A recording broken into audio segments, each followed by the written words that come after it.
Hi అండి, welcome to my channel Aira food and fun. ఈరోజు మనము ఎంతో టేస్టీ అయిన కలాకండ్ని ఎక్కువ ఇంగ్రీడియంట్స్తో పని లేకుండా ఇంట్లోనే ఈజీగా ఎలా ప్రిపేర్ చేసుకోవాలో ఈ వీడియోలో చూద్దాం.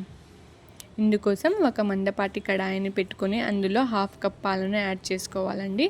ఇందులోనే 2 టేబుల్ స్పూన్స్ వరకు ఫ్రెష్ మీగడని కూడా యాడ్ చేసుకుందాము. మీ దగ్గర మీగడ అవైలబుల్ లేకుంటే మీరు 2 టేబుల్ స్పూన్స్ వరకు నెయ్యిని యాడ్ చేసుకోండి.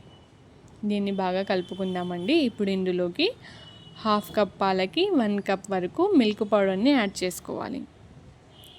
ఈ మిల్క్ పౌడర్ మార్కెట్లో చాలా ఈజీగా అవైలబుల్గా ఉంటుందండి.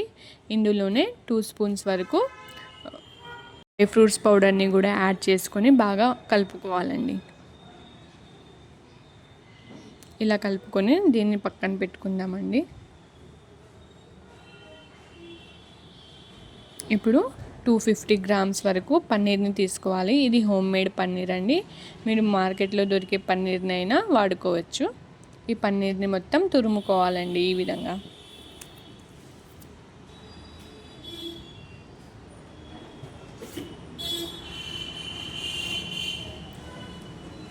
ఇలా తురుముకున్న పన్నీర్ని మనం బ్యాటర్లోకి వేసేసుకుందాము.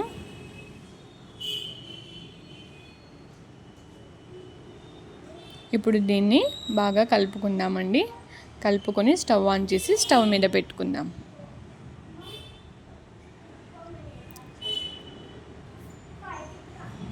మంటను మీడియం ఫ్లేమ్లో పెట్టుకొని దీన్ని 15 to 20 మినిట్స్ పాటు ఇలా కలుపుకుంటూ కుక్ చేసుకోవాలండి. ఈ బ్యాటర్ మొత్తం సైడ్స్ విడిచేంత వరకు కుక్ చేసుకోవాలి. చూడండి, ఇలా కలుపుకుంటూనే కుక్ చేసుకోవాలండి, లేకుంటే ఇది కింద అడుగు భాగంలో అంటుకోపోతుంది.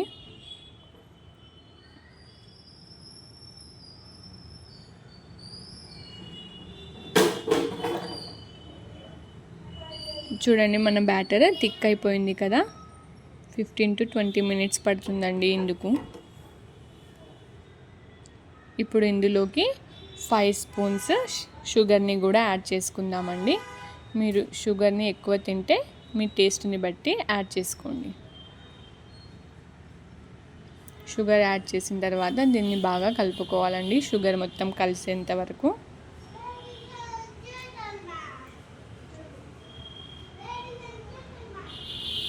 ఇప్పుడు ఇందులోనే ఒక 1/2 స్పూన్ ఇలాచీ పౌడర్ని కూడా యాడ్ చేసి కలుపుకుందాము.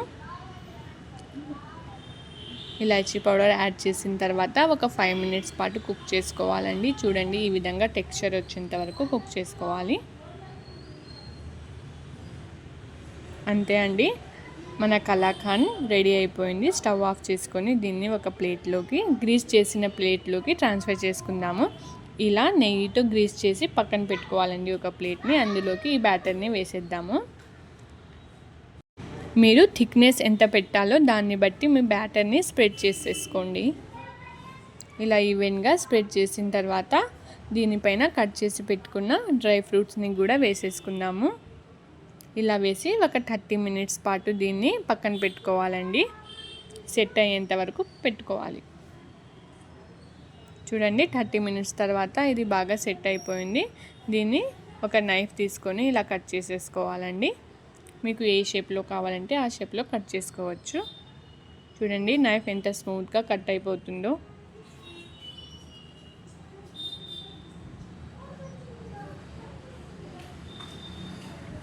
ఒకటి తీసి చూపిస్తాను, చూడండి ఎంత స్మూత్గా ఎలా వచ్చిందో ఈ స్వీట్ కలాకండ్.